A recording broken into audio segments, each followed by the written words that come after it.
Kowe iki tak anggap adiku lho, Ndra. Lho, adi saka ngendi? Lho, anak sapa? Bathara Guru. Bathara Guru adine Semar. Berarti kowe iki isih adiku dhewe. Sepupu. Hah? Sepupu apa sekempol? Kowe iki omong apa? Kowe ngucalke tumbak to? Ha to? Kena wetengku. Kowe mau mati. Sing ngomong sapa? Aku mengetok-etok ben kowe puas. Ning asline ra apa-apa, ndi delok tatune ngono apa? Tatune nggono apa, Gelon? Heh? Tatune nggono apa, Delon? Lho, kok ora ono tatune? Lho, edan. Ora ono. Wah, edan Bagong iki gawa ula.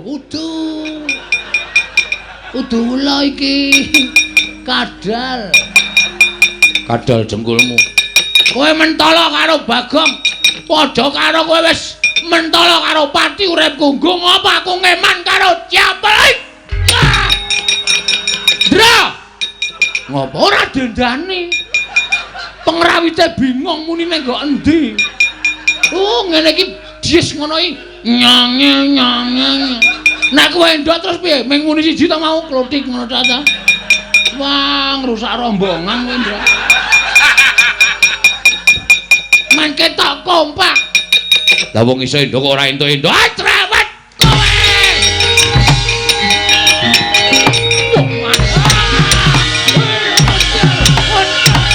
Ayo, amo serang rata, saya meletepan. Wajah.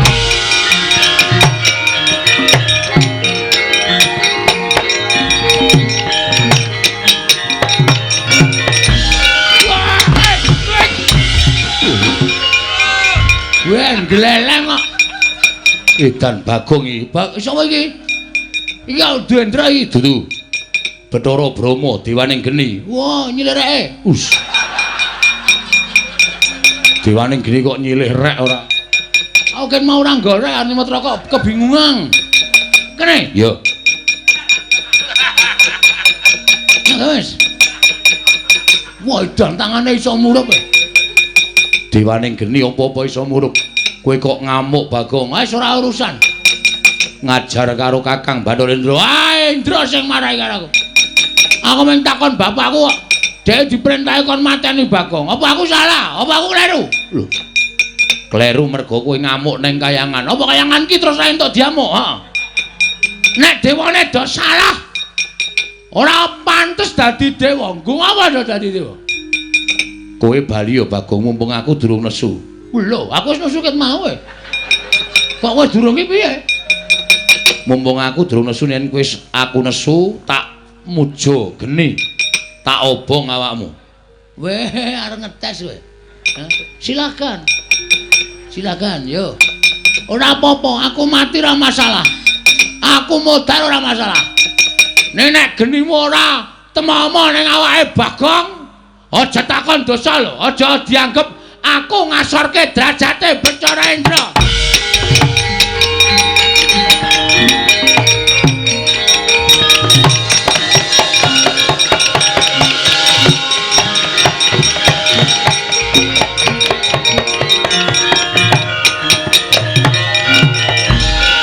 Mati gosong.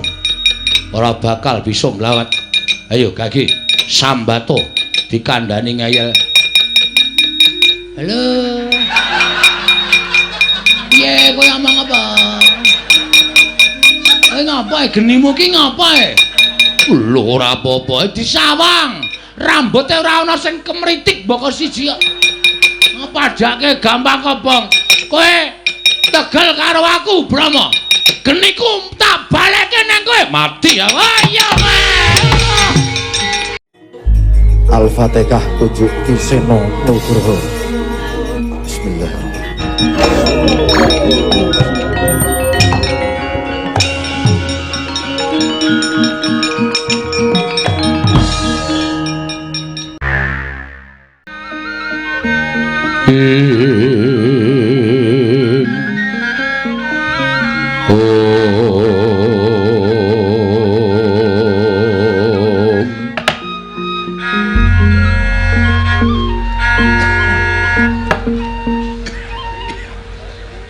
Kakang Rodo, Kakang Resi Kanika Putra. Ah, menawi di.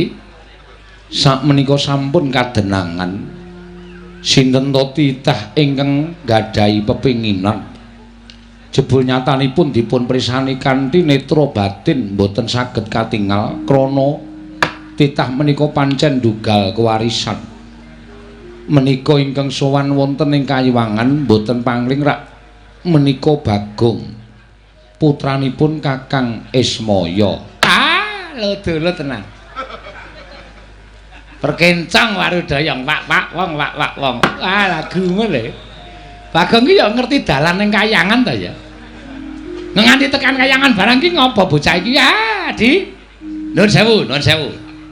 Nadyan Bagong menika namung atmajanipun Kyai Semar Badranaya, Kakang Ismaya namung nuwun sewu panjenengan sampun prisa piyambak.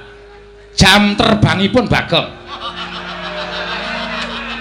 Menika menawi panjenengan boten ngatos-atos, menika mangke panjenengan saged kewirangan lho, Di. Inggih, Kakang. Kula badhe ngatos-atos. Inggih. Delah bocah kok nekate ora jamak-jamak iki ya karo sapa ngono lho.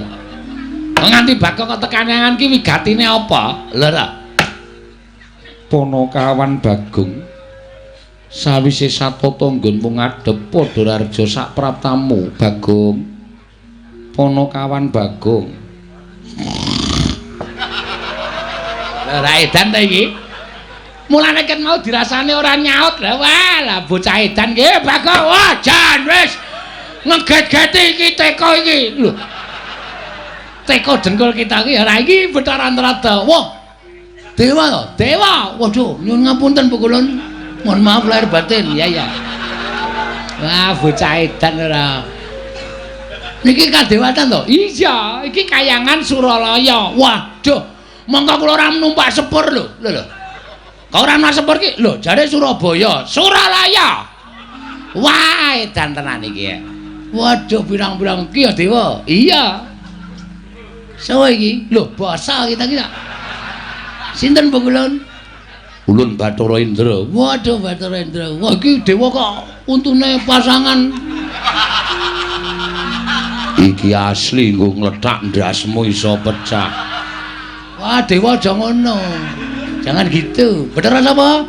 Yamadipati. Yamadipati, dewa tukang jabut nyawa. Wedan. Werna-werna. Niki purun Bathara Guru, dewane para dewa. Lenggo kita iki. Edian ora. Hah? Kita iki kandhan-kandhanane. Yo, duel yo. Lah. Dewa kok ngeplaki ora. Kita iki lungguh kok. Ngono. Kuwi Sang Hyang Jagat Girinata, Sang Hyang Bathara Guru, kuwi Sang Hyang Manikmaya, sesembahaning titah sak Madyapada. Lah kok kita dilajikan tanpa tata krama. Sembah sujud kula Bu.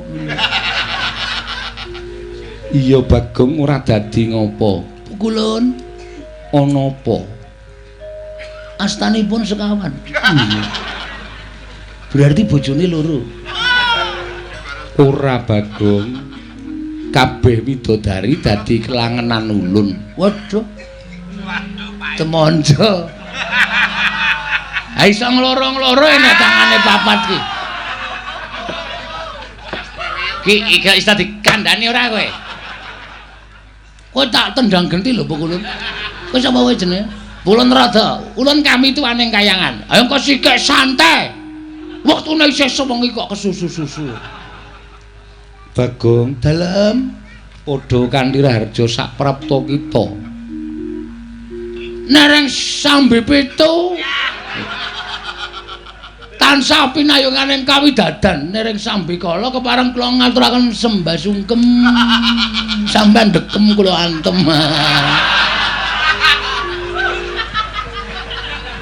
Kita kuwi titah ingkang keladuk gecul kumarucul. Nggih. Ulun gedhe palimarma ulun Bagong. Matur sembah nuwun Bu Kulun. Pangestu ulun tampanana. Kula pun denggo jimat paripih dayana ing kasantosan Bu Kulun. Iya Bagong, prayogakno nggonmu lungguh. Aja sak kepenake dhewe, iki mapan ana ing Kayangan. Mekaten Bu Kulun, nggih kula ngertos Bu Kulun. Niki lho sing marahi niki. Ceret angkringan niki Bu Kulun. Iku Kakang Narada. Wah lho. Sampeyan ngarani iki sepon iki to? Iya. Kakang Narada. Iya. Kowe rada raja sak praptamu Bagong. Pangestunipun Kakang Narada. Sing Kakang ki kono wae. Kowe ping bola-bali lho kowe njongkong ke aku. Ki dadi masalah iki. Masa aku menyeluk Kakang ora entuk. Ulun ki dewa kita ki wing titah, gek dasar kita ki batur e. Weh. Ngino karo aku kowe.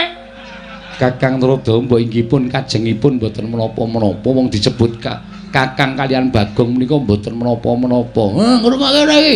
Inspekture muni ngono. Kowe ora entuk. Ya, wis tak tampa. Pangestuku tamparana. Pangestunipun Kakang Narada. Kula pundi nggo jimat paripe, Kakang? Wah, jan kayangan kedayoan kok ya wong edian kaya ngene to ya. Wah, kudune titah ki sing apik-apik to sing cuwan ki Janaka utawa Kresna ngono ku ya dadi ketok apik. Sepisanan sowan kok Bagong ki njur maksude kepiye coba? Kakang Narada? Mbah. Ampun gresula Kakang Narada. Ampun emosi, Kakang. Niki mengke padha karo mengko limbukan Kakang Narada. Dua bintang tamu yang berbeda pendapat.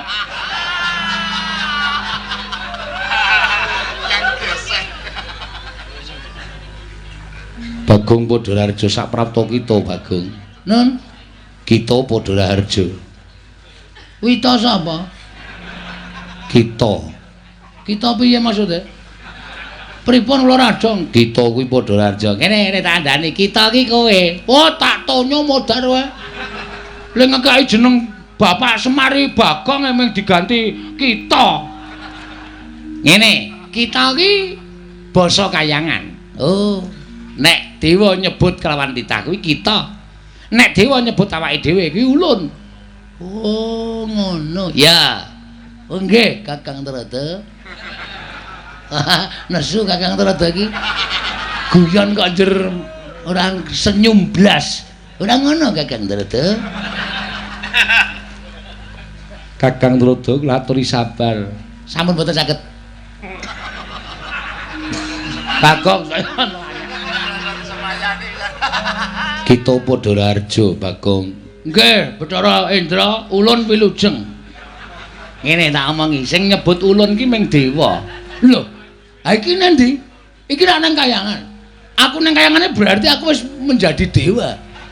Dewa 19. Kangen, wong kangen. Ngene-ngene rasane.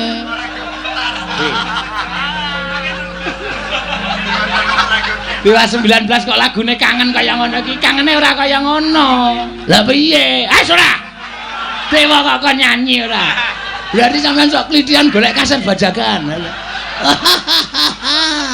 Kakang Narada. Wah. Kula malah mboten wantun bagekke Bulun, ndak malah kewirangan. Bagong Padharjo. Ya ulun tampa. Bathara Yama Dipati kita padha slamet to bener dadi. Lah rak tenan ta. Iya slamet prayogakno. Ulun wis kepenak, kita kepiye?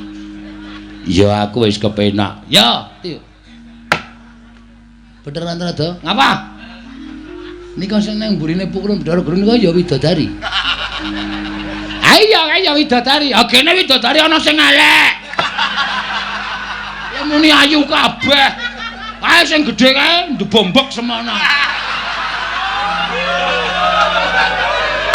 Oh, widodari kok kepleh-kepleh. Aja ngawur kowe. Rek nek penake dhewe ora. Arep kaya ngono kae abdine widodari ya wis milih sing apik-apik. Widodari kok luwuk. Luwuk kok jejer dalang.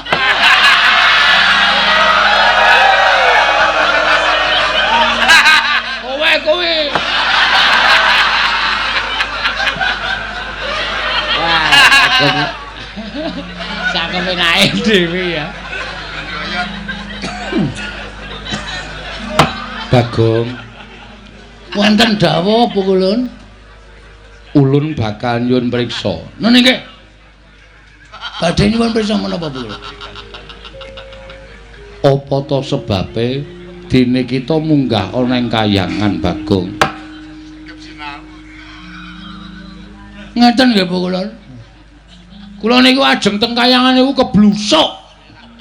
Bola-bali keblusuk anggrek gunung kula unggahi.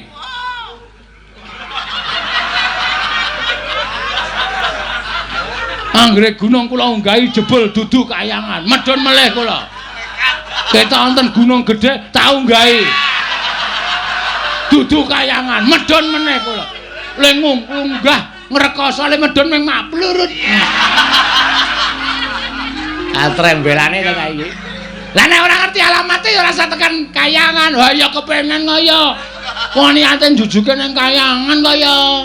Kaya apa ora. Basane iki ra mutu. Bareng ngoten wae pengae pirang-pirang. Munggah gunung tekan kok ketemu juru kuncine. Niki Suralaya dudu, iki Gunung Merbabu medhun. Munggah meneh iki Suralaya dudu, iki Gunung Kawi medhun meneh. Munggah Suralaya. Munggah gunung, iki gunung endi? Gunung Ketur, kok ora mblendruk. Werna-werna wae, gedhe cilik tak penek kabeh. Nekat kok kula. Iya, Pak. Nggih. Terakhir ana gunung dhuwur tenan. Misale wonten tulisane Gunung Siulauli. Siulaulu. Siulaulu dalam kurung Himawat dalam kurung Himalaya. Berarti iki langsung kula penak krekel-krekel. Wes kaya panjat tebing nika. Tekan pundi wau sing ana alun-alun gedhe banget wau. Ora ana wite kabeh nggon panase ngencang-encang. Repat kepanasan. Repat kepanasan? Iya. Nek cara jagat perempatan ora. Repat kepanasan kuwi papan kanggo titah ingkang bakal suwan ana ing Kayangan dikeparengake punapi mboya gumantung ning repat kepanasan. Nggih teng mriku. Repat kepanasan terus wonten gapura gedhe banget. Kula arep mlebu Kayangan dipenggak, diatungi gada. Siji nggawa gada, siji nggawa pedang. Aku ki arep kula niku ajeng sowan Kulon Bathara Guru. Ora kena. Terus kula langsung megarke epek-epek set ngoten. Terus kula brangkang munggah repat anu Datulaya naminipun Bale Martiu Kundamanik. Iya. Terus sak banjure ning ngenten Bu Kulon. Kula niku resah.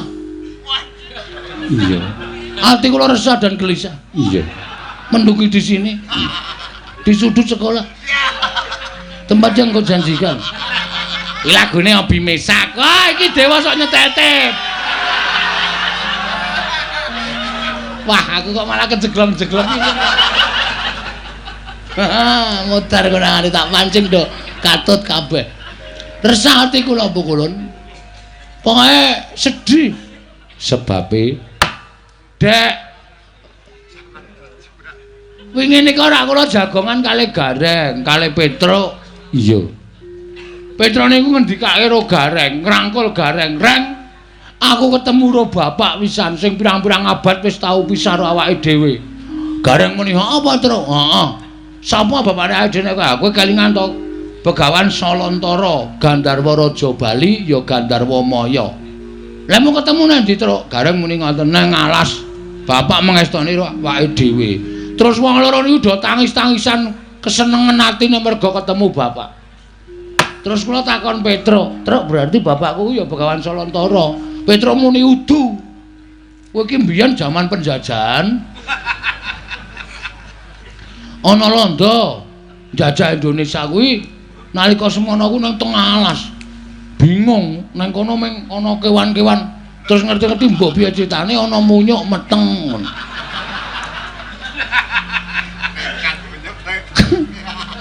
Munyuk iki nglairke pas Semar leledang nang alas.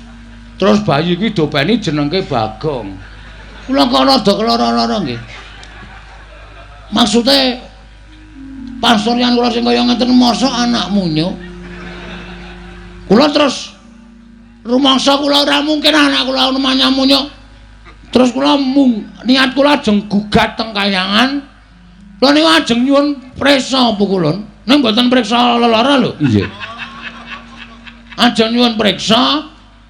Jane asline lho, asline nek Petruk Gareng niku dudu anake Semar, niku sudah ketemu karo bapakne. Lah terus ulun iki anake sapa? Kita ngerti ora pukulun? Kakang Rodo kados pundi? Lah wedi ora. Ya, bocah kaya ngene gawe kisruh iki lho. Angge dipun dongaken kemawon. Adi Pramesti ugi nalika semanten nderek sowan wonten ing Ngundarandir Bawana. Ngetutaken dhateng Kakang Semar anggenipun kepengin nyuwun rewang wonten ing jagat raya. Dipun paringi dawuh kemawon. Bagong, Nun, yektine kita kuwi ora duwe sudarma lan ora duwe ibu, sabab satemene kita kuwi titah pujan. maksudnya pripun niku? Ngene. Nalika Kakang Ismaya mudhun ana ing jagat durung ana menungsa kang ana bangsaning jin. Nalika semana Kakang Ismaya bingung-bingleng kenganglangan merga ora duwe ruang tumuli munggah ana ing kayiwangan ngadhep ngaran panjenengan ulun. Tumuli ulun larapake sowan Iwang Pikulun padha wenang supaya diparingi ruang utawa kanca nggone mudhun ana ing jagat. Nalika semana ayang-ayanganing Kyai Semar utawa Kakang Ismaya dipuja dening Sang Hyang Asih Prana. Wekasan wujud kita Bagong, mula kita kuwi kedadean saka ayang-ayangane Semar Badranaya. Kula Iya. Dadi kita yen goleki bapak, ibu kita kuwi ora ana. Pancen ya ora ana temenanan Bagong. nek wangsulan kaya ngoten niku ora sakraya-raya kula mendaki Gunung Himalaya. Kula wis tau entuk cerita kaya ngoten niku sing nyritani sapa? Ya Semar. Kula ya takon karo Semar, jane bapakku sapa to Mar kok kowe iki blas ra mirip karo aku. Semar cerita ngoten niku tak paido. Bagong niku wong sekolahe mung diapusi kedadian saka ayang-ayang. Nek sampeyan iki dewa iso nyipta ayang-ayang dadi menungsa, mbok coba ayang-ayang kula niku manggawe wong wedok sing ayu banget. Tapi iso mboten? Lho niku butuh bukti ora mung waton omong. Masa wong glumaraning jagat kok ora duwe bapak, ora duwe ibu, mung dicipta saka ayang-ayangan. Mana mungkin? Enggak akan terjadi. Bagong, ngapa meneh iki jaret iki? Ulun ngandani ya. Ulun ki nalika semana nekseni aku ora butuh seksi. Seksi iso disogok. Aku ora butuh seksi.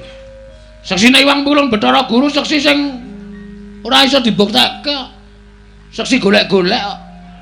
Nggih to? Apa kula Antarada muni urung aspalan wae, nyatane wis aspalan kok. Muni ya kowe. Ora iso apa-apa nek seksi bayaran. Jagat Ora jagat iki serius aku. Iya Bagong, ning nyatane pancen kaya mengkono. Kula ora percaya. Titik. Nek kula sowan teng kayangan men dipameri Bagong dumadi saka ayang-ayang, kula mboten percaya. Percuma kula munggah teng kayangan. Saniki kula tak takon, sampeyan iku dewaning para dewa. Dewa sing dhuwur dhewe. Terus kula ajeng takon teng pundi nek mboten takon Bathara Guru. Hah? Sama namun kendel mawon Pikulun. Bathara Guru kok meneng wae. Terus ayo gak ditulis nang blabak apa pelajarane. Kok meneng wae ora? Kakang Rodo kados pundi? Kula cumanggaken. Aduh, kriwian dadi kerejekan, geguyon dadi tangisan iki mengko ora geger ora karo-karuan nek Bagong nganti kaya ngene watrawe. Oh, Ndaran, kula tak takon sapa? Mongko. Perhatian.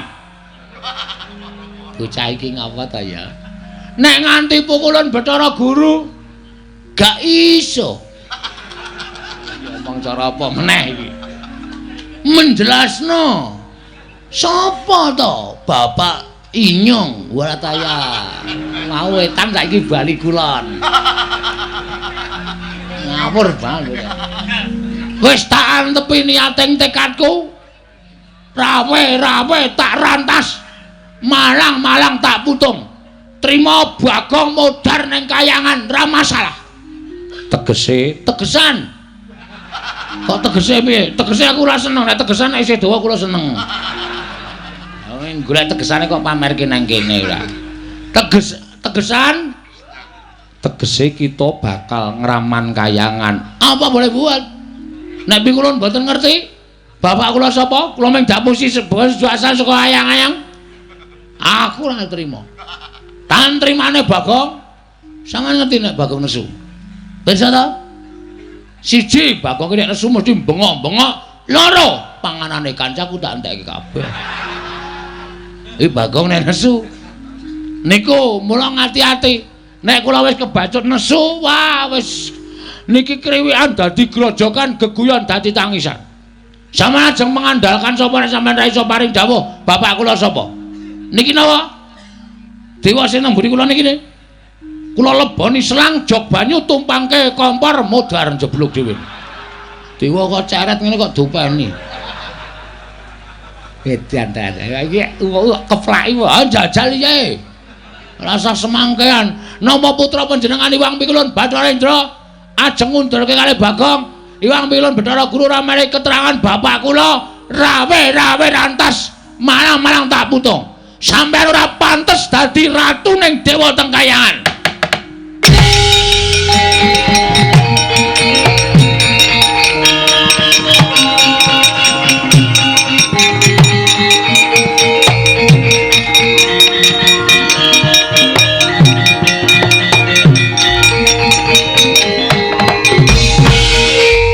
Mastu sidam sekaring bawana langgeng. Oh, ilahi ngami kena mantu sidam sekaring bawana langgeng. Sekar mayang. Edan tenan. Ora edan kowe arep ngopo, Ndra? Lho. Kowe samploke ra payu main film saiki kowe dadi dewa ya. Film apa saiki Dono Kasino Indra. Ayo. Kowe arep ngopo kowe? Ulun ora nrimake lamun kita ngamuk ana ing Kayiwangan, ngerti yo. Iki Kayiwangan ning Sudarma Ulun. Ulun ki atmajaning Iwang Pikulun Bathara Guru. Yen nganti kita bakal ngamuk ning Kayiwangan dudu sapa-sapa mungsuhe nanging Bathara Indra. Bagus. Kuwi sing tak karepke. Percuma aku urip ning alam padang nek aku ora iso ngabekti karo wong tuaku, aku ora iso sungkem karo wong tuaku. Ora ana gunane Bagong diuripke ning alam donya nek aku ora ngerti karo bapakku. Pancen tak jarak, pancen tak sengaja, tak dudul kanepsa ning para dewa-dewa sing do mapan ning kayangan. Mergo aku mangkel, aku sedih ning donya, dewane blas ra ana sing medhun.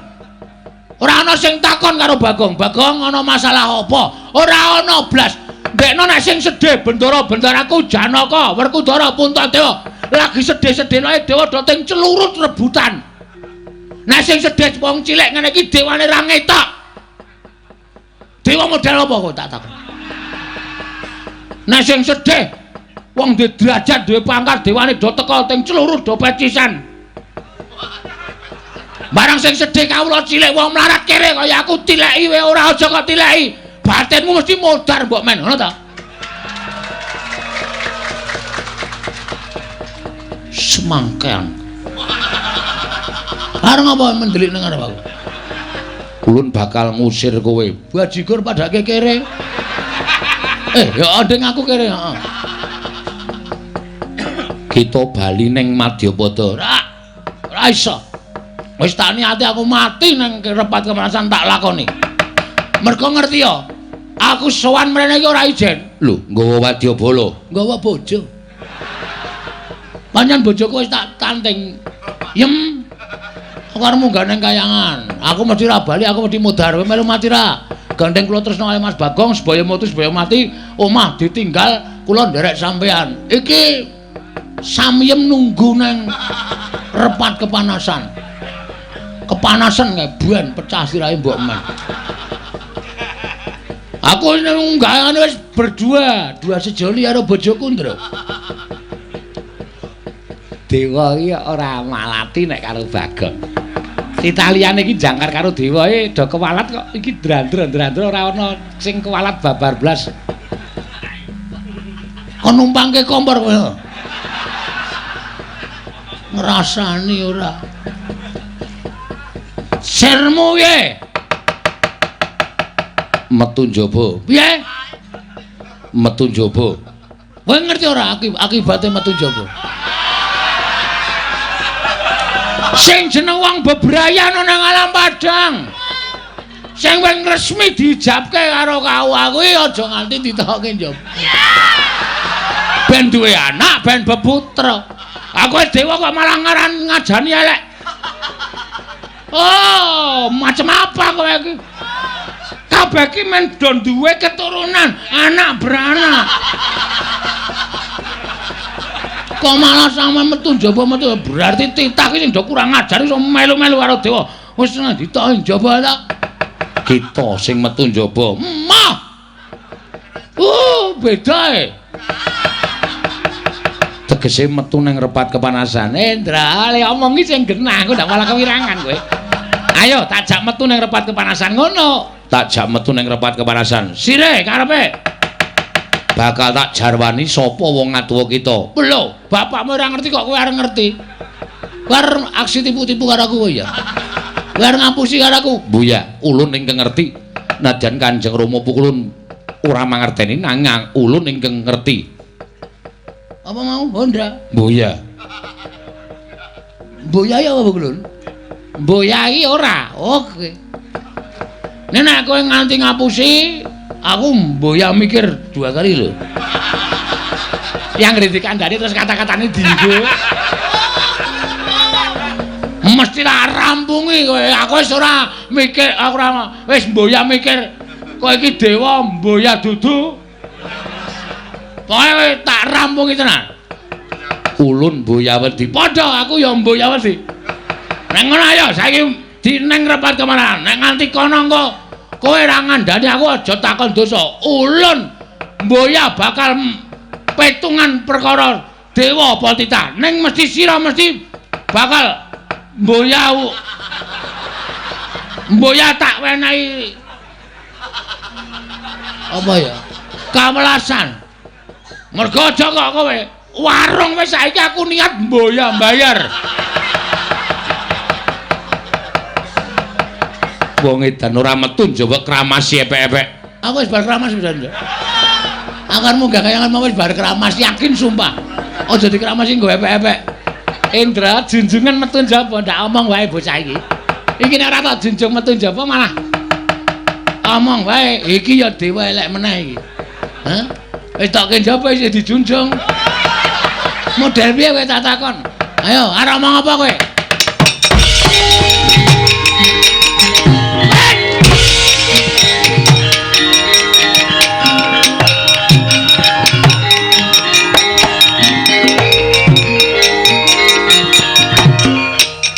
Oh, aku nek ngerti bapakku sapa, taun ana Windarana aku arep mulih saka kayangan Bathara Indra. Siji, kowe keluputan wani karo Sang Hyang Jagat Giri Pratingkah. Angka 2, kowe ora nganggo tata krama ning kayuwangan. Kanthi cara mengkono kita keluputan Ra masalah, arta kapak-kapake ra masalah. Iki mau aku entuk dawuh Hyang Pikulun Bathara Guru, ya Hyang Pikulun Jatimurti. Malah kowe bakal jemplungake ana ing kawah Candra Dimuka. Sapa sing ngomong ngono kuwi?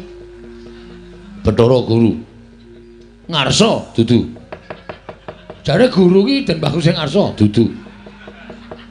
Ning Bathara Manikmaya, ya wong tuaku.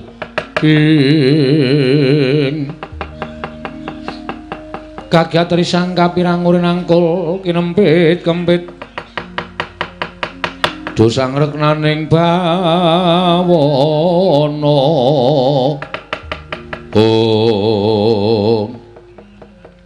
Dadi aku takon bapak karo Bathara Guru ki Bathara Guru malah dawuh karo sampean bakal nyemplungke nang kawah Candra Dimuka ngono ha. Ya dasar para nyata. Wah, ngerti aku saiki gedhoane Manikmaya. Lho, malah jangkar. Ora masalah, jangkar ya men. Wong tata lair aku anake Semar. Semar iki sapa? Semar iki kakane Bathara Guru. Dadi aku ngelokke Bathara Guru ngarang ora nggo Bathara iki ora masalah. Manikmaya Jatimurti Jagat Giri Pratingkah. Ora apa-apa, ora ana sing malati. Terus ngopo? Saiki ngene, Ndra. Lho. Saya jangkar ya semen saya jangkar ya men. Oh yang nglarake ati ya omong aku. Sing ngatasi aku ki mung kawula, pengen ngerti wong tuaku kok ora do dikandhani mung jare asale saka ayang-ayang apa? Ora ana menungso kok saka ayang-ayang. Model ngendi kuwi? Padahal aku ki wong goblok gampang diapusi. Terus karemu piye? Manut. Cah kendel ditantang. Manut tau. Arep piye model piye? Jotosan oke, ora masalah. Aku ki nang donya iki pasar tak usah sik. Aja kok kadewatan. Ora minggat aku tegel karo kowe Bagong. Oke, kula ya tegel karo sampean. Wis ora ana tabete anak Bathara Guru karo anake Ismaya. Anane mung Indra karo Bagong. Neng kene marganing patimu. Neng kene uga kowe bakal ora dadi dewa. Modar siku tangane Bagong. Wah, suaramu piye? Kurang seru. Suaramu kemewat kaya ngregem jimat. Kaya wani dilat wesi abang. Wah, lah kowe ora ngerti nek aku dong buka sulapan. Nameng wesi abange tak dilat bendina Ndra tak andani. Dadi rasa gumun, pecah siramu. Ayo, ndajal nek pancen kowe wani karo Bagong.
Ora apa-apa.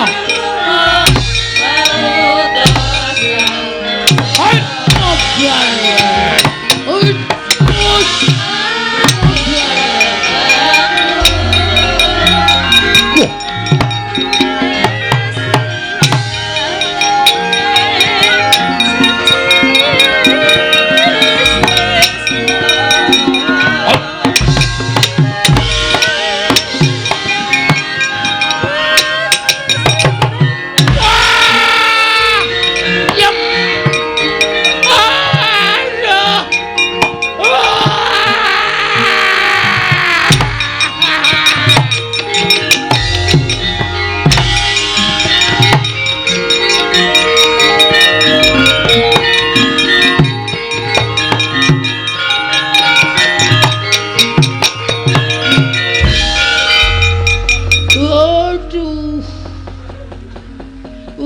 mlebu separo iki.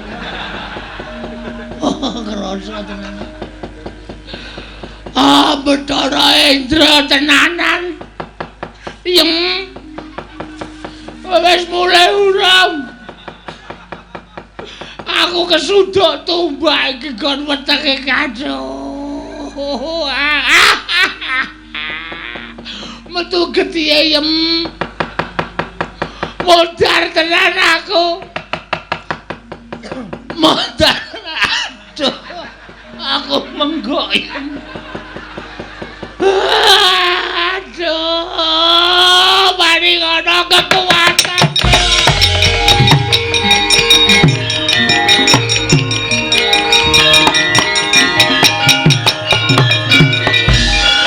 Ucap kata itu nalika semanten kenging pusakanipun Sang Hyang Bathara Indra Kira Bagong datan saged nglawat nandhang kacintrangkan namung bengok-bengok. Kira Bagong mulat nenggih Sang Hyang Bathara Wenang.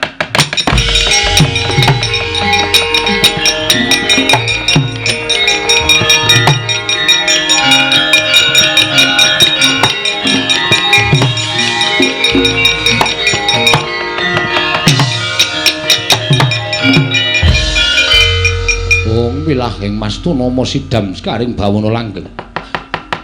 Manik Maya teka Tegel timen sira dawuh kelawan para dewa Mulasara kelawan Bagong. Sepira ta kekuwataning Bagong ing ngatasé wong ming kawula cilik ing duweni watak srogol sarwa sembrono. Sembrono parikena nanging lah kok malah mentala nyirnakake kelawan Bagong. Panakawan tangiya ulun paringi kekuatan ingkang luwih saka para Jawata kita ngamuk ana ing kayiwangan njaluk pituduh kelawan Manik Maya sapa ta bapak kita yen ora iso wangsulan kita ulun menangake ngamuk ana ing kayiwangan ana kawan.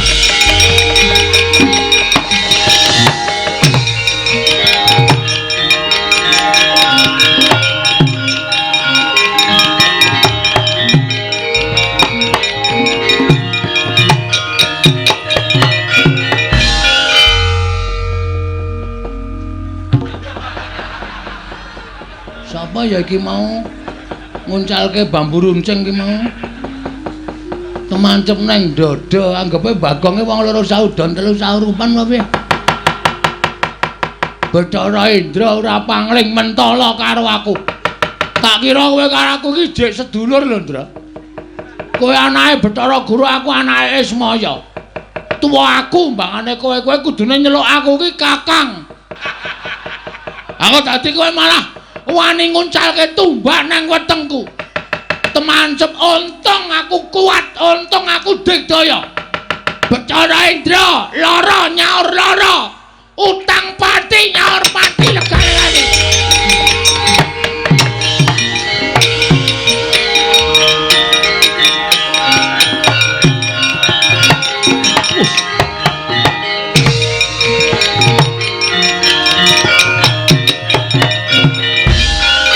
Bagong kok mripate mendonong. Nesu. Kowe iki tak anggap adiku lho, Ndra. Lho, adi saka ngendi? Lho, anake sapa? Bathara Guru. Bathara Guru adine Semar. Berarti kowe iki isih adiku dhewe. Sepupu. Hah? Sepupu apa sekempol? Kowe iki omong apa? Kowe nguncalke tumbak to? Ha to? Kena wetengku. Kowe mau mati. Sing ngomong sapa? Aku mengetok-etok ben kowe puas. Ning asline ra apa-apa, ndi delok tatune ngono apa? Tatune ngono apa, Gelon? Heh? Tatune ngono apa, Delon? Lho, kok ora ana tatune? Lho, edan. Ora ana. Wah, edan Bagong iki gawa ula. Udu ula iki. Kadal. Kadal jengkulmu. Kowe mentala karo Bagong. Padha karo kowe wis mentala karo pati urip gunggung apa aku ngeman karo Japel. Dra. Ngopo ora dendani?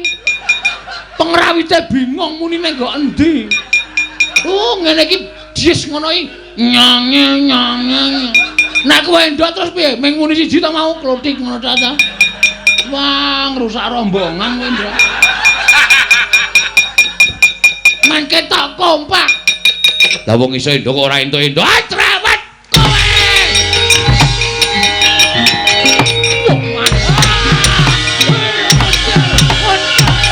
Ayo, amos ramrata temrete men. Wajah.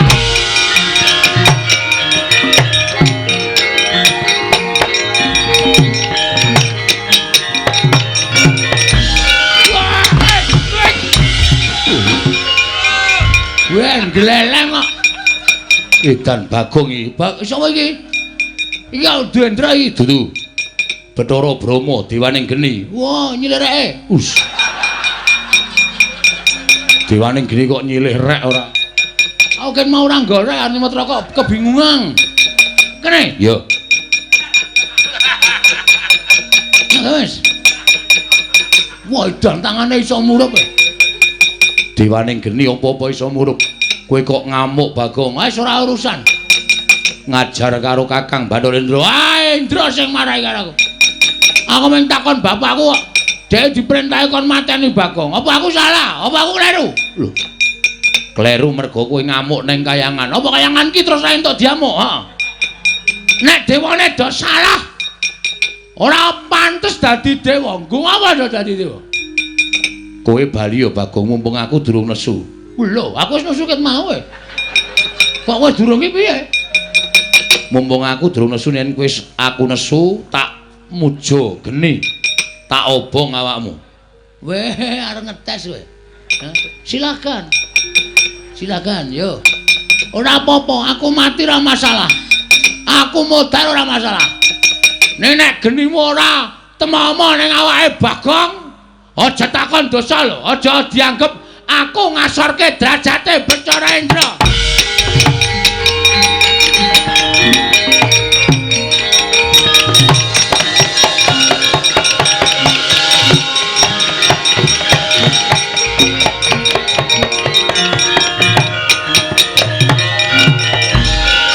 Mati gosong ora bakal bisa nglawat.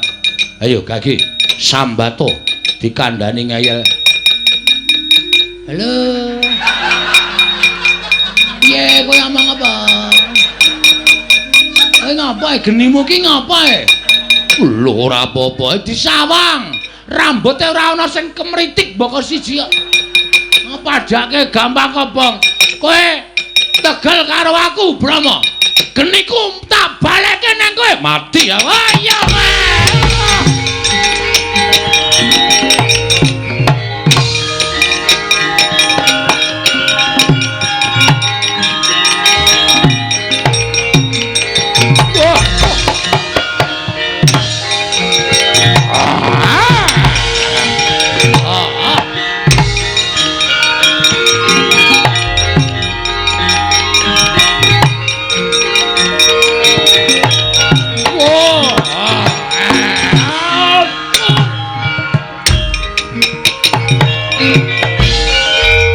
Ngaku Digdaya mungsuh dewaning pepati modar jiabut nyawamu. Ayo kowe ora bakal iso nglawat. Tak aturke wang pukulun Bathara Guru cemplungke kawah. Oh lah dalah. Ming sak Bagong kok ngobrak-abrik kayangan. Gek duwe kekuatan apa ing atase ming sak Bagong kok ngobrak-obrak. Weh.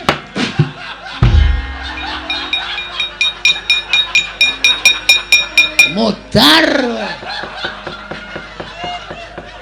Rumah sana sing iso njabut iki men kowe wae. Kowe termasuk dewa kurang ajar. Njabut kok tas-tas. Isih halus aku nek njabut. Padake ora. Njabut kok dul ngono ya. Sing kelangan nyawa kaget.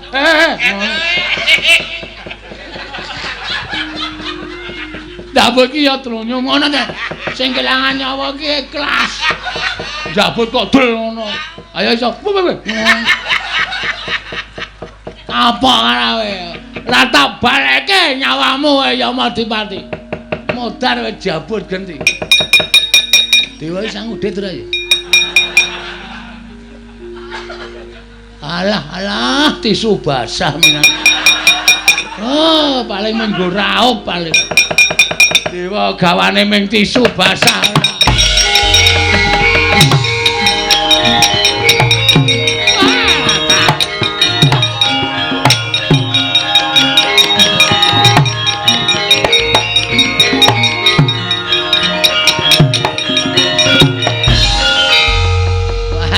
Dipati ya sembrono.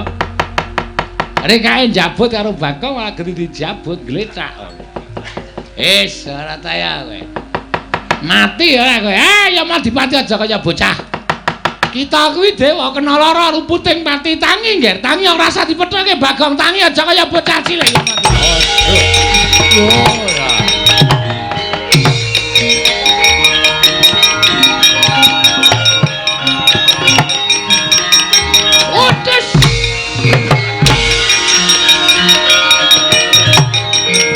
Wah!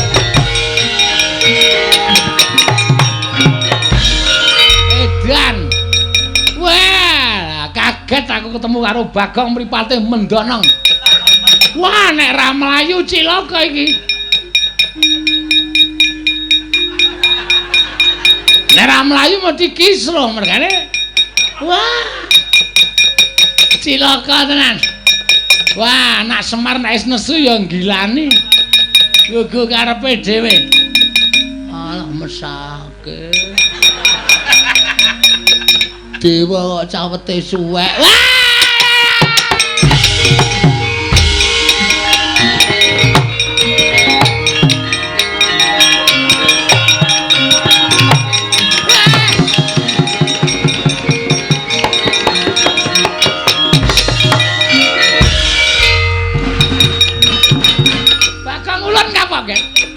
Ulan ngapa? Sareh.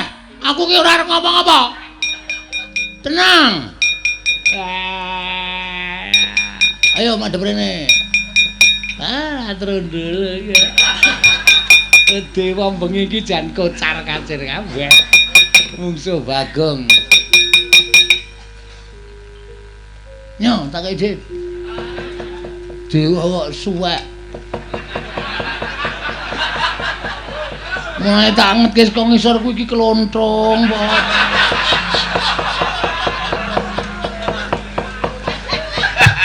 Ngono. Wah, pancen kuwi arepe dhewe to. Bagong edan tenan. Dewa kok dincen lho. Dincen aku ya iso mabur padake. Loh, kita iso ngambandir Gantara. Kula ya ora ngerti kok iso klepat iso nututi banter banget. Lha niku teng awang-awang iki gumun lho. Aku kok iso mabur ya? Lho lak. Saka dayane apa? Aku ya ora ngerti, Tro. Nerang-nerang jengkulmu kuwi. Wah, lah elok tenan ya. Mboten elok niki pancen estu niki. Pripun? Wah, ulun ya ora ngerti sejatine ngene ya tak kandhani kuwi iki bener. Bener. Yen kita kuwi dumadi saka ayang-ayangane Semar Badranaya. Aku mau jawaban kuwi aku enggak mau. Aku enggak mau jawaban kayak gitu. Mau.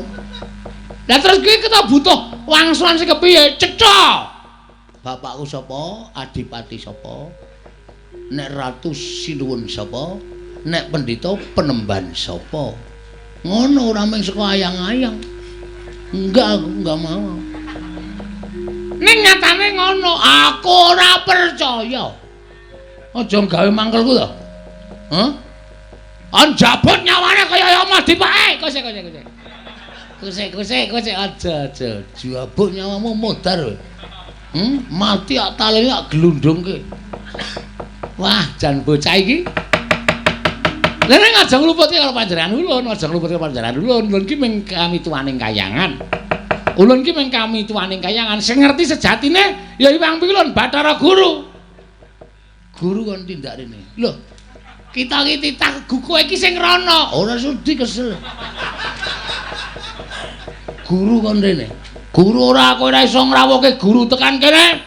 Jabat, Iya, Waidan. Waduh. Wah, lah iki kedadian apa ya kayangan kok dosase bang. Wis menyang. Wis menyang engko bensinnya tak ganti. Menyang ge wis. Iya ya tak ngangkat. Tak hitungi 3 kejeping netra Bathara Guru tekan kene. Tak goleki rada copot sepatune tak tutuki sinamu kowe. Waduh, sepatu dewa karo ngono dhuwit sirahe dewa iki piye iki? Wis gawe menyang. Iya tak utake.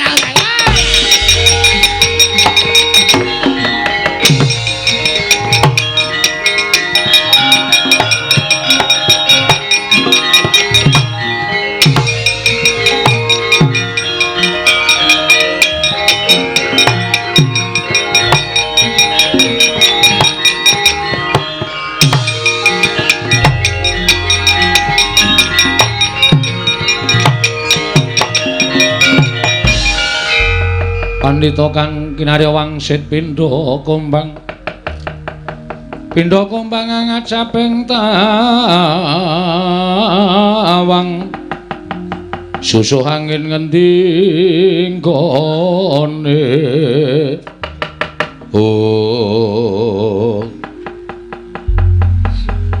Bagong Nun. destun temen ing atase amung derajating kita kok ngosak asik kayangan kaya mangkene. Nek kula ora diwarahi namun kula bakal marahi kula. Putra panjenengan Sang Hyang Bathara Indra mentala kalih kula ngendikane didhawuhi kalih sampeyan nek Bagong ora gelem bali Bagong kon nyirnake. Ngono ha. Mergo kita ngorak-arik kayangan, kita wis keluputan jejering ditakwani munggah ning kayangan. Sowan kula ora apik-apik to pikulun. Ha pikulun. Kula pengen ngerti bapak kula niku sapa? Kula gugat teng kayangan niku pengen ngerti bapak kula sapa, siapa? Ulun wis crita, kita kuwi dadian saka ayang-ayang. Ayang-ayang meneh. Aku ora percaya, kula mboten percaya nek kula kedadian saka ayang-ayang. Kula Narada niku wis ngendikake kala wau sadurunge sampeyan rawuh mriki. Kita kuwi kedadian saka ayang-ayang. Wis ora percaya. Nek sampeyan ra tekan iki Pulon Rada tak jambut nyawar. Koce. Aja ya Bagong aja. Ulun boya ngerti. Berarti sakniki wiwit detikne ti. Niki kok niti. Wiwit detik ini pukulun Bathara Guru lereh dadi dewa. Percuma sampeyan tak takoni bapakku ora ngerti. Aladene ngondange dewa kuwi ngerti sadurunge winarah. Ngerti marang mobah mosi ing titah. Mana kenyataannya? Sampeyan tak takoni bapak kula ora ngerti kok ngerti kahanan jagat iki, Jur. Piye wis aku tak takon? Hah? Aku kudu piye? Di ngatos-atos lho, Dik. Ngatos-atos. Bagong mripatipun sampun mendelik kados ngaten iki ngatos-atos. Yen ngono kowe meksa, mesti meksa. Pokoke aku nek kula nek durung entuk keterangan bapak kula sapa, Taunana Windanana kula ajeng teng kayangan. Tenan kula ora ngapusi ajeng kula gawe geger kayangan. Kula ajeng teng pundi-pundi pokoke. Ayo, anggere nesu rak ngendi di sini ta. Jane jan apa kayangan kok teng trenyek ra karo-karuan. Asli ra ngapusi aku. Ora arep tak guru ki. Ben teng mriko tlotok teng mriko tlotok ben kayangan ambune ra enak. Bong wilas hangong apa? Ora suruh kok hangong. Yen ngono kowe wani kelawan kadewatan. Ora wani sebab apa? Guntur geni guntur angin. Bagong sirnakno leburan saka jagat guntur geni guntur angin.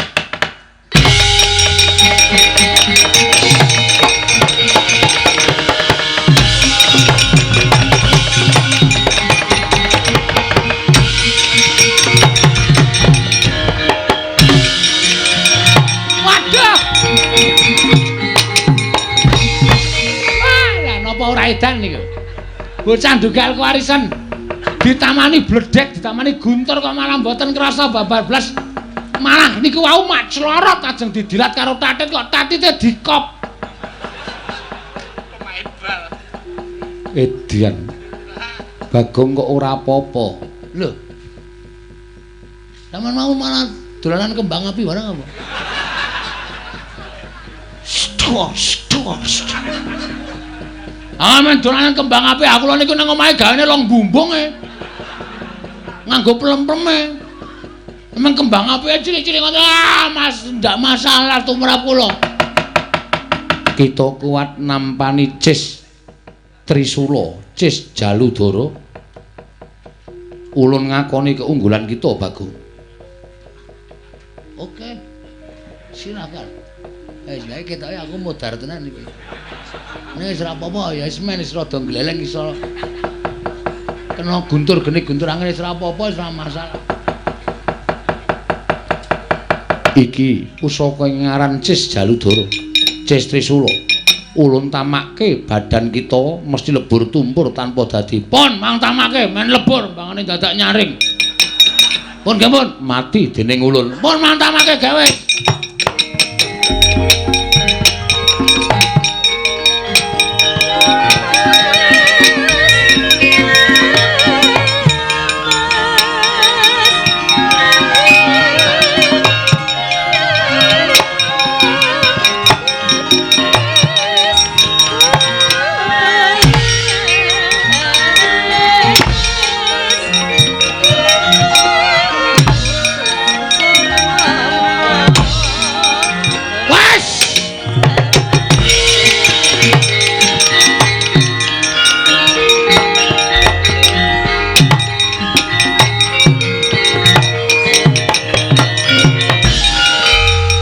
dadi masalah iki. Sababe apa? Nek namake pusaka ning peteng ning dada ora ning ngendas. Ki potong aku petak ki. Asem iki. Ayo tak potong kaya Ronaldo. Kok dicowes nganggo gaman, marai berset petak. Wah, wis samyem pangling ki. Kok pun kados mboten Ronaldo, Kamas, ana cilaka iki. Kowe gawe nesu ning Bagong kowe. Ayo pusaka meneh sing tak tamake. Ora-orane bakal tak tinggal loncat. Aduh Kakang ketiwasan.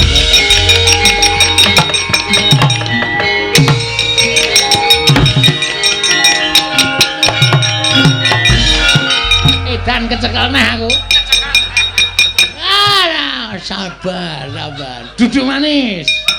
Aduh. Cilaka adik guru tindak kaya ora omong-omong.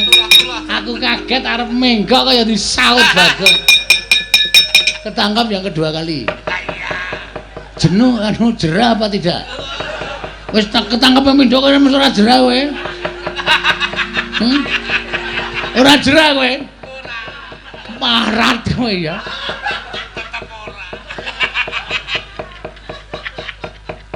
Wis ketangkap 2 kali mesti arep bertindak yang tidak senang. Kosek aja gawe dredeg aku. Aku ki ra melu-melu.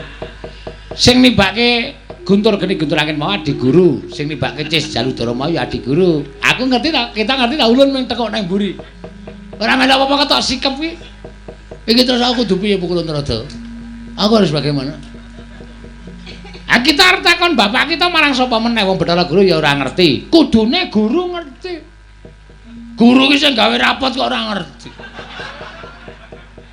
Ulun ki jane seneng ngomong karo kita. Ning kita ki nek jak omonganmu di blender dono, blender dene. Ora dicekeli kok. Ah mesti blender dono, blender dene. Nek dicekeli ora bakal blender. Ngono kuwi. Ngene gemantung karo sing dijak omong. Belum nyekeli apa ora? Aduh piye? Hah? Ulun mboyang ngerti. Mbok obat ngono. Ngomong karo watuk ora ngombe obat ora. Wah, ya wis ben ya. Terus piye kula kudu piye? Ulun ya mboyang ngerti, ulun ki ora ngerti tenan Bagong ya to bedah dodo ulun mboyang ngerti. Wah, wis kudu nandi meneh. Pukulun Bathara Guru mabur kaya ngono. Lah kowe arep nututi piye? Lah kok sik kita ora ya iso mabur to. Kaya mau kita ki nututi ulun mabur. Woi, jandeng lali aku.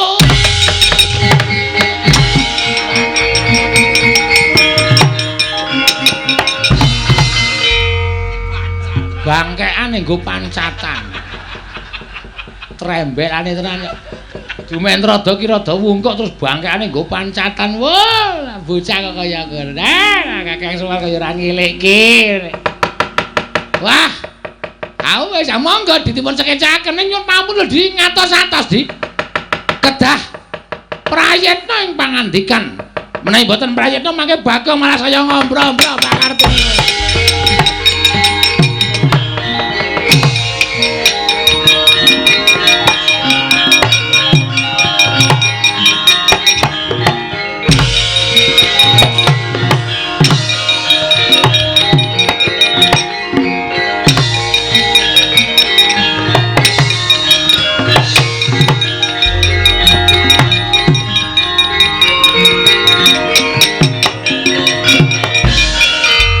Astana Sidam Skaring Bawana Langit. Ora nyono babar pisan kadewatan ulun asor merga saka pokal gawene Bagong. Ing atase mengpana kawan kaya ngono lah kok malah ngidapi-dapi temen kekuatane. Ulun meh wae kewirangan. Bagong mbaya tok endhake pepinginan kita. Aja kaya mengkono, ulun ora bakal bisa nyembadani. Ulun wis ngomong apa saknyatane. Wis paring pangandikan saknyatane bab asal-usul kita. Ning kita ora percaya, ulun kudu kepiye meneh? Kula ning nyuwun keterangan. Bapak kula sapa niku mawon tok ora macem-macem. Den, Bapak bendara kula, Gus. sungkawa mboten kepareng paring pangandikan.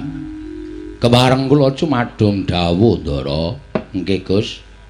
Kepareng kula cumadung dawuh. Nggih Ndara, kepareng kula cumadung dawuh. Wonten menapa kok Ndara ketingal mboten karenan penggalipun? Nggih, Den. Kepareng kula nyadong dawuh, Ndara. Kakang Semar. Kula nula garing apa dene kowe Bagong? Wektu dina samengku nggonku tansah kendelan ora kok ana perkara bab ingkang wigati ingkang siningit ning jroning ati babar pisan ora nanging sumurupa Kakang dina samengku dina pasewakan negara ing Amarta Arjuna meh wae kalipyan yen to dina samengko iki dina pasewakan mula tumuli aku nganti marang Kakang Semar ingkang wigati daya-daya prapteng ana ing negara Ngamarta mundhak dadi pengantu-antuning Kanjeng Koko Prabu Darma Kusuma Kakang. Menika langkung prayogi Ndara. Sing jeneng panjenengan kudu tetep karo kewajibane. Iya, Kakang Semar pancen bener mengkono. Mareka den prayitna samurires eka balik titiyani gandayani trisanya purnama sasi gilar-gilaran ing tengah latar milang lintang Bima Sekti mengkono Kakang nggih yen to pancen kaya mengkono. Ayo anakmu aja ning kengkeri prapta negara Ngamarta. Swawi Ndara kula dherekaken Gus. Niat langening kalanggiwana gelar pandhan muncar.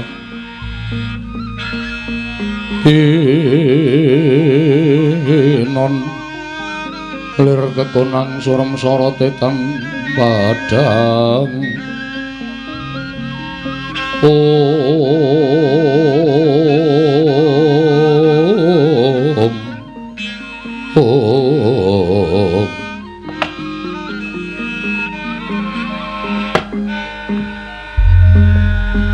Koko Prabu sawetawis rawuh paduka Kanjeng Koko Prabing Ndarawati ingkang rayi ngaturaken masegan panakrami kunjuk Sandhapada paduka Kanjeng Koko Prabu. Inggih Yayi, kula tampi karya bombong raos sing manahipun ing Raka ing Ndarawati. Namung kosok wangsulipun kepareng kula ngaturaken pudyastawanipun ingkang Raka kunjuk Koko Prabu kula tampi nggo jimat paripik dayana ing kasantosan. Kresna kakangku aku ngaturake bekti. Iya Dimas. Ora kudara ndak tampa. Ora liwat pangestunipun Kakang Tampanana. Ndak gegem dadekake jimat. Koko Prabu sembah bekti kula. Koko Prabu sembah bekti kula. Iya. Kembar ndak tampa. Ora liwat pangestuku Tampanana kembar. Kula pundi nggo jimat niki? Kula pundi nggo jimat paripik dayana ing kasantosan. Koko Prabu sawetawis anggen kula ngrawuhaken paduka Kanjeng Koko Prabu riklenggan sakmangke mboten sanes namung nedya kula kanthi ngrembak babagan negari Ngamarta jumbuh kelawan kewajibanipun nata ing Ngamarta anggenipun tansah kedah angasta kendho kencenging pernatan amis baji ning kawontenan. Yayi, kula nderek rumajeng namung semantena mugi andadosna ing kawuningan menapa boten langkung prayogi menawi anengga dhateng jangkeping para Pandhawa. Liripun kados pundi paduka paring dawuh ing mekaten? Inggih. Amargi menawi boten jangkep samangke badhe tumpangsa anggenipun badhe mananata negari ing Ngamarta. Wilingi saking menika sawetawis katengga langkung rumiyin swanipun kadang kula pun Arjuna supados sakmangke menawi ngembak babagan kendho kencenging negari kadang kula ing Madukara ugi sampun mangertosi menawi dados sabda paduka Yai Prabu ing Ngamarta, Yai Prabu Darma Kusuma. Sarating pandham sumula madangi jroning masarean ngenangi wadana katon remu-remu kalingan ngrengeng sang dyah manah engkung sumungkem guling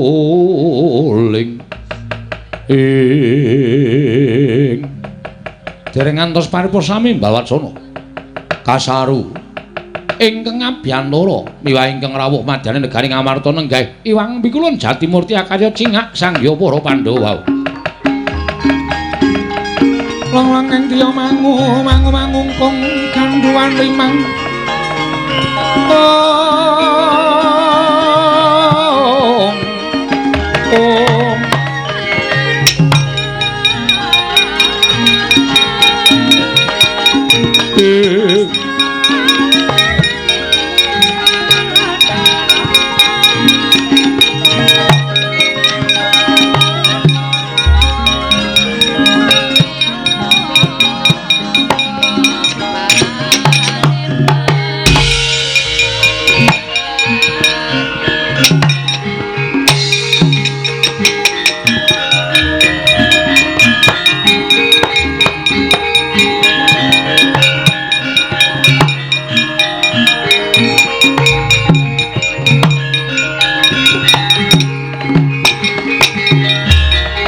kuncing langit kelap-kelap katon lir kincanging risang mawe gandrung sabaran katulu wukir moyak mayik saking tias baliwur Pukulun ngaturaken sembah pangabekti kula kunjuk Pukulun iya Puntadewa Luntama karya Bombong Tias Ulun Pukulun ngaturaken sembah pangabekti kula kunjuk iya Kresna Luntama akarya Bombong Tias Ulun Ulun Bathara Guru aku ngaturke sembah iya Werkudara Luntama wonten menapa Pukulun dene sumengko rawuh paduka Iwang Pada Pukulun manik manya wonten negari Ngamarta kepareng ambabarana dhateng ingkang wayahipun Puntadewa wonten menapa dene paduka pareng rawuh wonten ing negari Ngamarta Pukulun Puntadewa apa dene sira Kresna sumurupa nggih nganti ulun keplayu saka ing kayiwangan sayekti dina samengko kayiwangan ana untran-untran lho wonten untran-untran iya pancen mengkono menapa wonten titah ingkang minggah dhateng kayiwangan tumuli damel geger menapa wonten satunggiling nalindra ingkang wantun badhe anjungkeng kawibawan Suralaya Puntadewa dudu iku ingkang dumadi nanging bener kang dadi aturing Kresna lamun ana titah pujangkara ingkang wani munggah ning kayiwangan sayekti titah mau gugat kelawan panjenengan ulun supaya ulun bisa lan ngerti sapa wong tuane titah mau nanging sayekti ulun wis ngaturake apa kang dadi kasunyatane ewadene titah mau tetep ngamuk ana ing kayiwangan titah menika kala wau sinten Pukulun menawi kepareng kula kalian kadang-kadang kula para Pandhawa badhe amapakaken dhateng titah kala wau Mboya Unalya kejaba mung adi kita Puntadewa ing ngamuk ana ing kayiwangan teka duweni kadigdayan ingkang ngedap-edapi Tananaliya kejaba mung Panakawan Bagong Puntadewa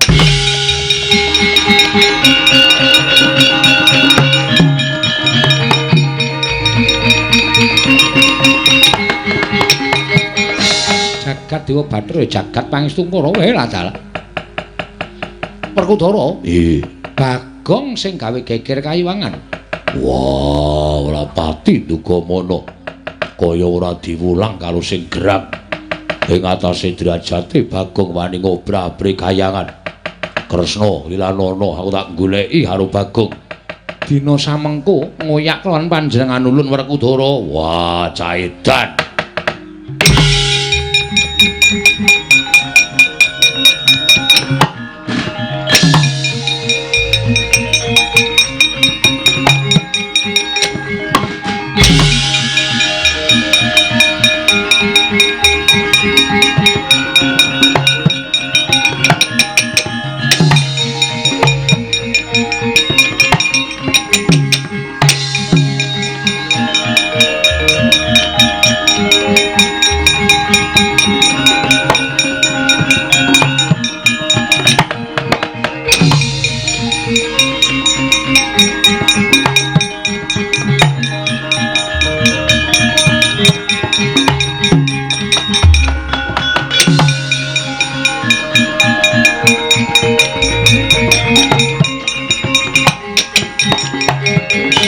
Dikuncing langit kelap-kelap katon lir kincanging risang maweh kandrung. Sabaran katulu wukir moyak mayik saking Dyas Baliwur. Surapati nduga mana ora lida ujaring wong daplok. Pukulun Bathara Guru mabur mudhun ana ing jagat.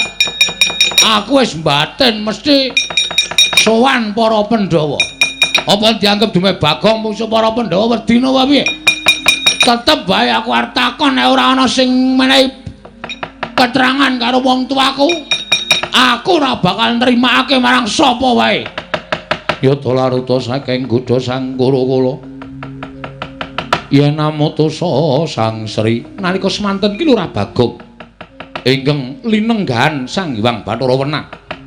Mila luput senjata tawa katingal digdaya sekti mandraguna. Nalika semanten sigra Sang Hyang Wenang ginakaken daya panguwaos. Bagong sigra ngambah dirgantara parandening mangke. Bingung ki Lurah Bagong sabab lumarap wonten ing kayiwangan Ngondarandir Bawana.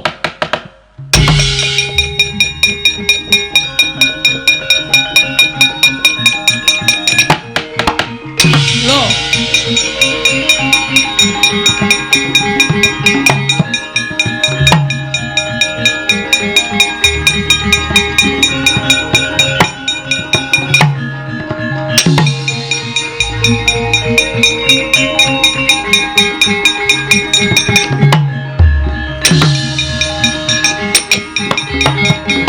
Perkudara. Iya.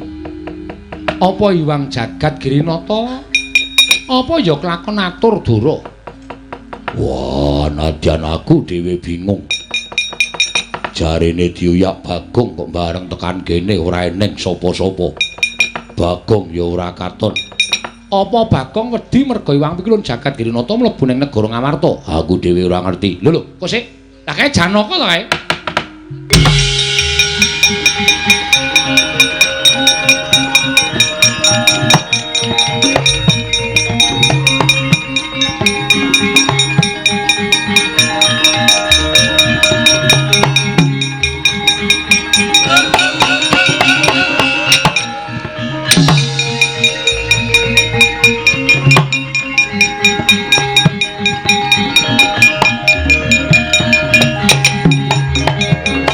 Arjuna wonten maring adhawu. Kakang Semar nggih. Nala Gareng nggih. Iki Petruk to? Nggih. Lho Kak, kurang siji iki nendi? Niku mau keri ngemper-ngemper ning ngono apa? Jauh sawo ora gogrokan iki. Lah iki. Wes sinuwun Darawati. Bekti kula kanca nggih, Den? Iya tak tampa. Bagong. Nggih, bekti kula nggih, Ndara. Ya tak tampa. Arjuna Kula wonten maring adhawu. ngene. Kowe tak kandhani ya. Nggih. Hyang Pikulun Jagat Girinata iki mau rawuh ning Ngamarta. Rawuh wonten Ngamarta. Iya. Wigatosipun Pradul kan para Pandhawa yen to kayiwangan geger diorak-arik karo titah sewantah. sinten ingkang wantun ngorak-arik kayiwangan. Iki malah aku bingung. Lah apa kowe kok ora ngerti iki piye to? Kula mboten ngertos saestu. Kula mboten mangertos sinten Koko Prabu sampun anjihaken kalawan kula. Lho lah iya, ning kowe ora ngerti tenan? Mboten. Kakang Semar ya ora ngerti. Mboten. Nala Gareng ya ora ngerti. Mboten. Petruk ya ora ngerti. Mboten. Bagong ngerti ora? Masalah napa to?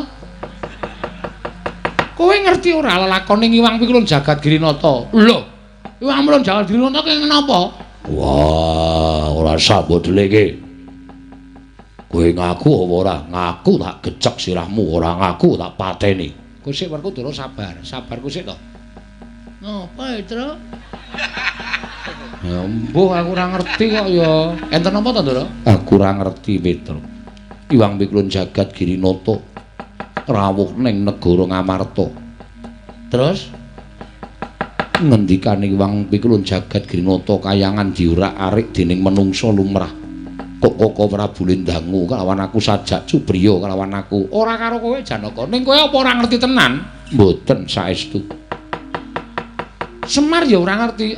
Kula niku ora tau goroh wong tuwa. Bagareng ya ora ngerti. Wah, mbok ya sumpah ye. Ora percaya ora. Petruk ya ora ngerti, mbok mangungkuli kitab suci dhuwur kula sumpah wani. Bagong ya ora ngerti apa piye ora guyu lho. Tenan iki aku takon tenan. Bagong, terutama Bagong ngerti ora? Masalah napa? Iwang Pikulun Jagadgirinata neng Ngamarta. Lho. Sebabe kayangan dora arik menungsa. Lho, kurang ajar temen kowe. Sapa menungsane kuwi? Lho, kowe iki piye to? Lho, lha piye? Lho kowe iki ngerti ora? Wah, lha piye to iki iso tak tanya kresnane iki. Sik ora aja nesu ditutur kresnane ora. Mbebingung ati kowe. Wah, mencla-mencle. Ngendikane iki wong Pikulun Bathara Guru sing ora arik kayangan kowe, jarene kowe gugat takon sapa jenenge bapakmu. Wah, fitnah iki, Tru. Fitnah, Tru. Ge, se. Mangriyen Den, mangriyen ampun kesusu. Bagong niku kali kula pirang-pirang dina iki ora tau pisah. Ning omah ya kali kula, niki wau Swandara kali kula, gara-gara ya kali kula. Ora tau pisah kali kula. Engko gak Iwang Pikulun Bathara Guru sing mencla-mencle. Petruk aja kurang ajar, kae dewa kae iso wae mencla-mencle. Gurune teng pundi wae oklek-okleke modar. Ayo Semar nesu lho niki. Nek nganti sampeyan ngarani Bagong, Semar nesu tenan ya Pak ya. Bagong anak kula niku ora tau werna-werna. Ora tau aneh-aneh. Lah kok dadi diarani sing aneh-aneh? Bagong, non. Yen kowe iya ngaku iya, yen ora ya ngaku ora. Iya, Gong. Ora. Wah cangkemmu ora kena dienggo omong. Ora, Den. Tenan apa ora? Ora sumpah mbok wani suntet. Rezekiku sak teluse wis to, modar sek nang kene. Wani sumpah kula mboten, Kosik. Bagong digawa ning negara dhisik Arjuna. Nggih. Mengko yen pancen kebukten luput tetep kudu dipatrapi pidana. Yo, aku mathuk. Nah yen kowe ora salah, kowe mesti bakal keluar saka dedusan sing mbok sandang Bagong. Oke, ora wedi aku ora salah. Tenan ning anggring aku ora ngopo-ngopo ditanono. Kak kisruh sisan. Wah, Caidan. Bagong nek kowe ora salah ora wedi, rasa wedi ora, Mir. Nek ora salah rasa wedi, Gong. Musuh apa nek ora salah, nek diwarai rasa wedi. Ora wedi. Ayo, oke aku dirangkat sik ora masalah. Nek nganti aku engko ora salah, kowe kuwi do getun nglangkat aku tak kandhani.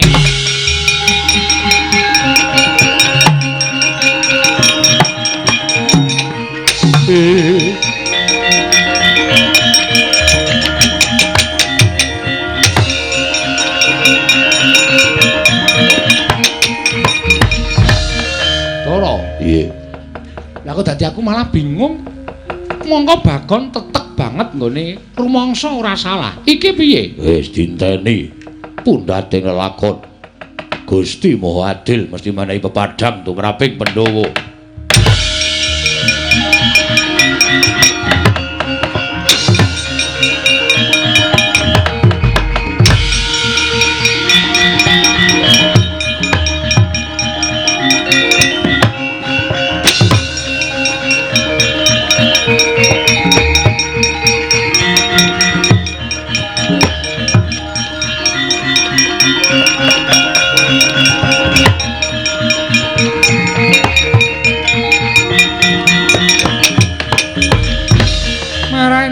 Bang Wangaruna katinetrane nganggo rapo sabdaning kukiloring kanigara sageter kene donganing kunglir wuwu sing pine panca ing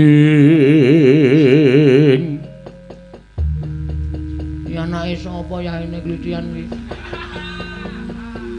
aja ngawu gawar ngawur Bagong. Kita kuwi mergane bisa digdaya ulun ing kengemong raga kita. Kita dipatrapi sarta ditibani pusaka saka Bathara Guru ora apa-apa ki merga saka ulun. Nek saiki kita ditibani pusaka mesti mati. Wah. Panjenengan sinten Bu Kulun? Ulun sang asih prana. Asih. Iya. Kok lanang? Ulun sang Hyang Bathara Wenang. Oh, sang Hyang Bathara Wenang sing nggih pondhong kula nggih. Iya. Kita arep takon apa Bagong ulun ingkang bakal paring wangsulan. Kula niku mung bingung pengen ketemu ale bapak. Bapak kita Semar. Lho, bisa tak kisruh sisan kene. Kula niku wis ngerti nek bapak kula Semar. Nek ning anu wangsulane bapak kula niku Semar kula ora bakal kedarang-darang tekan mriki. Bagong Dalem ngene. Biyen nalika Manikmaya kadereng lan kepingin dadi dewaning para dewa wekasan atur pelapuran ingkang ora sak mestine kelawan Sang Hyang Bathara Tunggal. Bathara Tunggal kuwi bapakne bapak kita, ya kuwi Semar. Eyang. Iya. Eyang Tunggal. Tunggale teng pundi?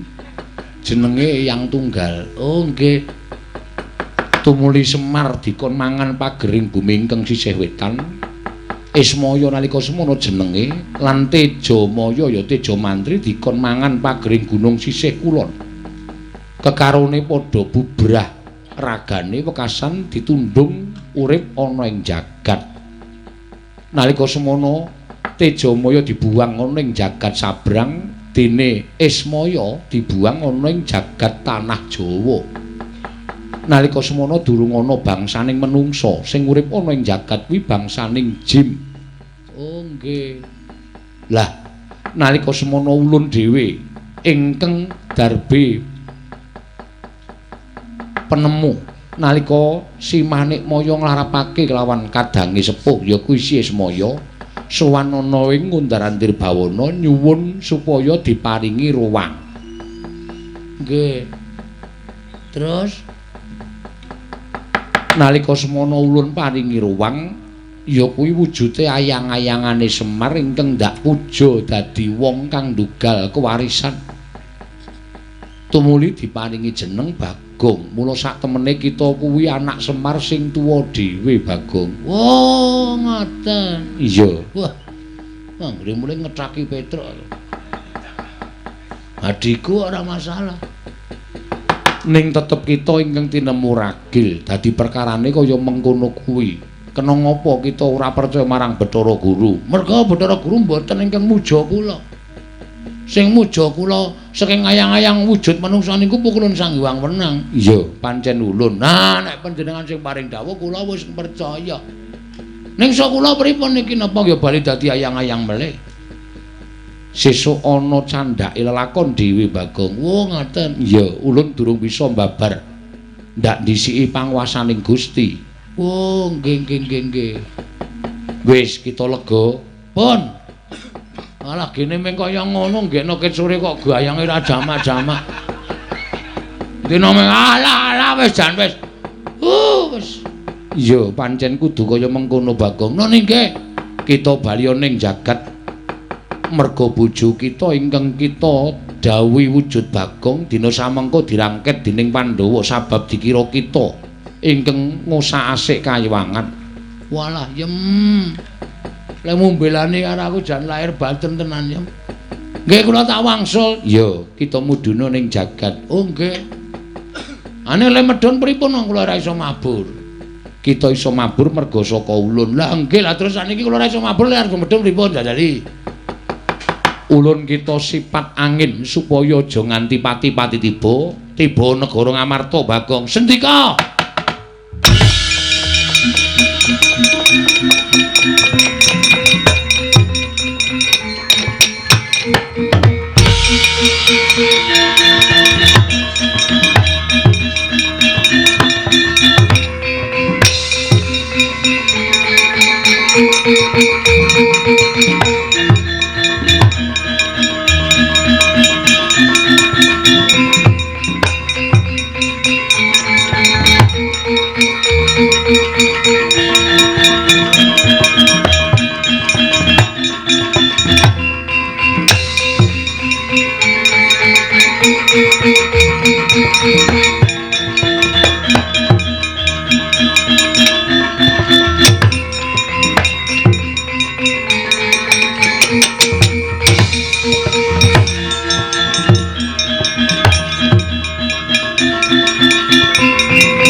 Tunjang gancing langit kelap-lapaton lerkin sanging risang mawe gandrung tabah ya Gong. Siap. Wong ra salah santai wae, Tru. Ayo. Pukulun menika ingkang abdi pun Bagong. Bagong. Wong kang kaya kowe wani gawe rusak kayangan malah samengko bisa gawe srana ulun tedhak ning Madyapada. Kita nandhang luput Bagong. Nuwun sewu, kula niku mboten tumindak napa-napa, Bu Kulun. Kula niku mboten tumindak napa-napa, mboten ngoyak-oyak sampeyan, kula niku nderekke Ndara Janaka Ali Petra ya, Tru. Heeh. Niki kula nganggo seksi Petra. Ndara Janaka nggih dadi seksi. Inggih, Pukulun. Arjuna kita mboya usah melu-melu. Merga saka pokal gawene Bagong kaya mengkono ulun kewirangan. Wong kang wani gawe wiranging Iwang Pikulun Bathara Guru tetep kudu ulun cemplungake ning kawah Candra Dimuka. Kula niku salah apa e? Wah, Jan, Gong, sabar ya, Le. Arep ora salah ning nek kowe ngadhep Iwang Pikulun Bathara Guru ki nyawamu aja karo ning bon-bon. Santai, santai, tenang wae to kowe iki. Aku mesti mati wis to, santai wae. Wong kok teteke kaya ngono ya Werkudara. Wah, Caidan. Ngadhep Bathara Guru sak penake dhewe. Asli kula niku mboten tumindak napa-napa. Bagong, Nun. mbok ya aja ngono nek tumindak akonana. Walah, Jan, wis. Iki wis termakan hasutan Bathara Guru kabeh. Kabeh do nyalake aku, kabeh do nyalake aku. Piye wis nek kaya ngoten iki kula tak takon. Pripun? Kita tetep bakal ulun cemplungake ning kawah Candra Dimuka, Bagong. Petro, Nun. sapa kae? Mboten ngerti ahine kok mara tamu niku. Assalamualaikum. Gong tak andel lho. Kowe ngapae? Ha kok suaramu? Aku kira nyuara apa-apa wajan wis. Wong salah kok kesalah terus ta iki. Kene iki wis meneng wae lho, Tur. Truk. Ora. Petro, Nun. Tilikane ngono? Nggih. Ora masau kok iki lagi ana pengadilan Bagong arep diadili kok dodok-dodok ora. Hai. Lho. Kok andang tekan jaba, Gong? Ngapae kowe? Ora kok andang tekan jaba. Aku yen maneng jaba antil modar kowe. Ora kok sapa? Wis ta. Akeh sing kono kae sapa kae? Padha kowe persis ngono kok. Ayo ndono karo aku.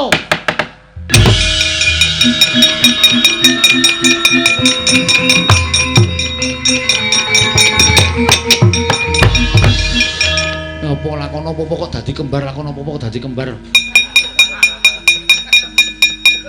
Petro iki piye kok kaya ngene iki? Wah, edan Petro malah nggawa boneka Bagong. Iki yo ngopo boneka Bagong iki Bagong ing tenan kok. Bagong kok dadi loro. Iki kok malah ana loro apa ana kawan Bagong. Piye, pukulun wis arep nyemplungke aku nang kawah Candra Dimuka. Tak rubat lho. Lho kusik-kusik. Aja ngawu gawar ngawur. Iki ndi Bagong sing saknyatane? Yem salima yen aku tak matur ndak rampung-rampung. Nggih ngestakaken dawuh ora nyuwara Bagong. Nggih ngestakaken. Ah, salin.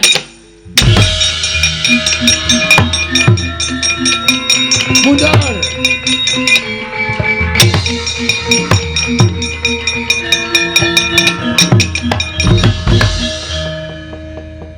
Bagong kepiye? Niki kula wau bar sowan Iwang Pikulun padha wenang. Pukulun mboten sak wedi, pukulun mboten sak gila, kula wis entuk keterangan saking Iwang Pikulun Bathara Wenang. Wis ketemu lan wong atuwa kita. Ulun ki mboyagara. Lamun ketemu kalih wong atuwa kula. Wis nggih sing duduhi sapa? Iwang Pikulun padha wenang nek mboten dados mangsuwan Iwang Pikulun padha wenang. Wong atuwa kita sapa wong nyatane kita ora kuwi ora ana sing anakake. Sik to tak jelaske. Kula wis marem butuhe kula wis tentrem ati kula. Kula wis ngerti sak nyatane. Ketemu karo bapak, Gong. Ketemu Kowe anake sapa? anake Semar. Aku mengajep. Wis ben sing penting terima aku. Nek keterangane aku iso asal usul saka ndi aku wis ngerti. Oh iya, aku asal usul saka ndi? As mengko ning mengece nek tak omong rasane. Oh iya. Ning kita wis ngrusak kayangan. Apa to sebabe kula ngrusak kayangan merga sampeyan ajeng mateni kula cemplungke teng kawah Candra Dimuka. Niku dawuh Hyang Padawenang. Mula Hyang Padawenang mboten trima nek kula dipateni teng kayangan kali Bathara Indra duk nalika semanten weteng kula dicubles nganggo tombak. Nek ora pitulungane Sang Hyang Bathara Wenang kula ora bakal urip. Mula wis pantese ngendikane Sang Hyang Bathara Wenang ken nyampeke teng sampeyan. Niku wis dadi undu-unduane, tandurane elek ya undu-unduane elek, tandurane becik ya unduanane becik. Niki nek sampean mboten percaya kali omongane Bagong, niki wau yang Padawenang dawuh Bagong, nek Manik Maya ora percaya karo sing tok omongke kuwi dawuh ulun kang bakal terjak ning Ngamarta ngukum kalangan Manik Maya. Iya Bagong ulun percaya Bagong.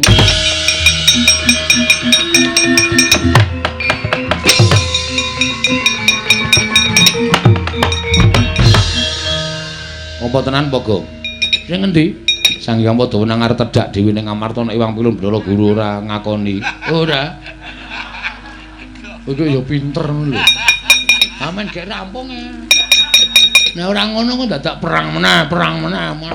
Ndak-ndakke jam. Iya Bagong. Ning kowe mau ya ning kayangan tenan. Heeh, ya nggih. Lho. Kok sik.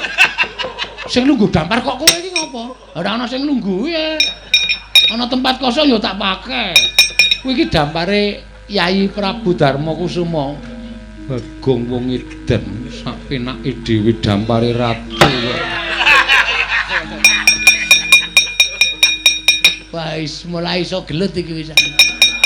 Ratu ra iso gelut dadi iso gelut. Iya Bagong. Nggih. Semar nanti, Tru? Kaya apa?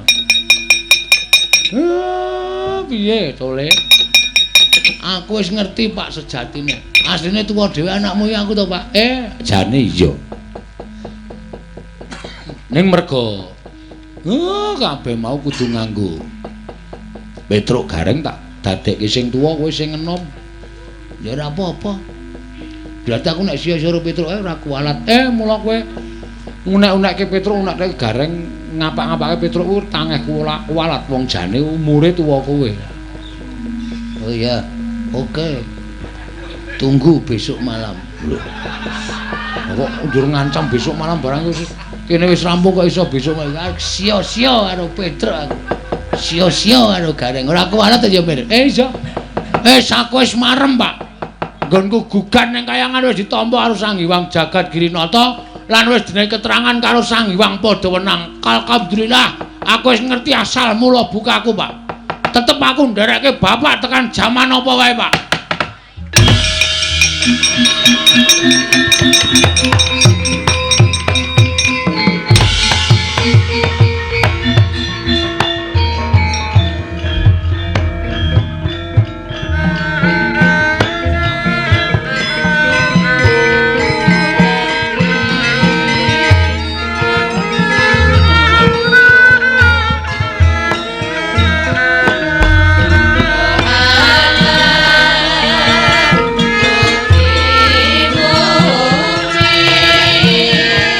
Assalamualaikum warahmatullahi wabarakatuh.